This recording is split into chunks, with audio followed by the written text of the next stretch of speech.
See if this describes your company. You're proud of your culture. Maybe you've won a few Best Places to Work awards. People tell you that one of the main reasons that they came to work there is your culture. And it's a big part of why people stay. There's a vibe, a positive energy that's almost palpable. It's a fun place to be. And then the pandemic hits.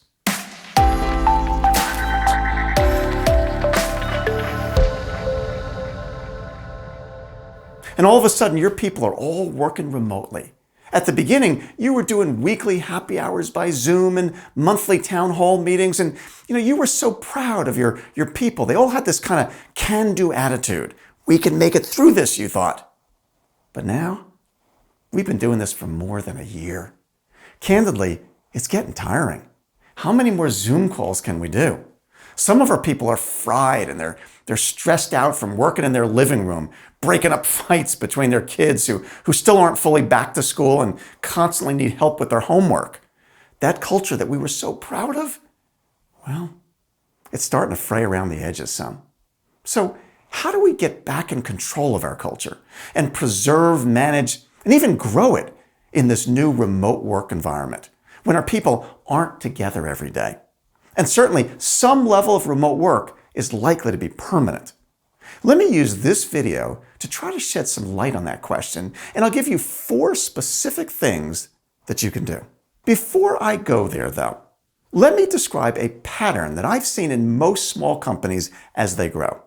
See, in the beginning, culture was mostly established by example. You didn't have to talk about culture. As leaders, you modeled the way that you wanted people to work with customers, with each other, and even with vendors and suppliers. It was just the way we do things around here. And that was good enough. People got the message. But as you grow, and you go from maybe 10 or 20 people to 50 or 100 or 200, or maybe you open up another location or you make an acquisition or two, people aren't seeing you anymore. And so your example is no longer enough to carry the day. If you don't have some more systematic way to drive your culture, you become at significant risk of losing what made you so special before. Well, the pandemic has forced the exact same dynamic on all of us. If we were relying on sheer physical proximity, leading by example as the primary way to drive our culture, we're in trouble now. Instead, we've got to be far more intentional and systematic in our approach. In fact, we should be as systematic about our culture as we are about our sales and our finances, our operations, or any other part of our business. Here are 4 things you can do to create a more systematic approach to your culture. First, you need to define, with more clarity than you may have ever done before, exactly what you want your culture to be. While you may have some vision and mission statement and a set of core values, that's not enough. You see, more than anything, culture is about behavior. Where values tend to be abstract, behaviors are actions. And because they're actions, they're much easier to teach and coach and give feedback about. They're easier to operationalize. You need to clearly define the behaviors that you want to see. Everything begins with clarity. The second thing you need to do is to create a structured way to teach those behaviors over and over and over again. See, we all know that the only way you get behavior change to stick is through lots and lots of repetition. It's not enough to post your behaviors on the wall or on the website, nor is it enough to talk about it at your quarterly company meeting. Repetition is king. You need to create a way to talk about those behaviors at least every week, and better yet, every day.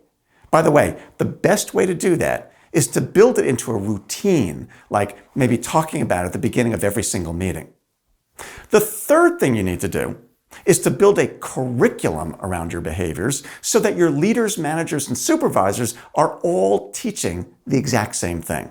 See, it's one thing to articulate the behaviors that are most important, but if your managers don't know how to teach those behaviors, or they're all teaching them in different ways, you risk confusing people instead of helping them.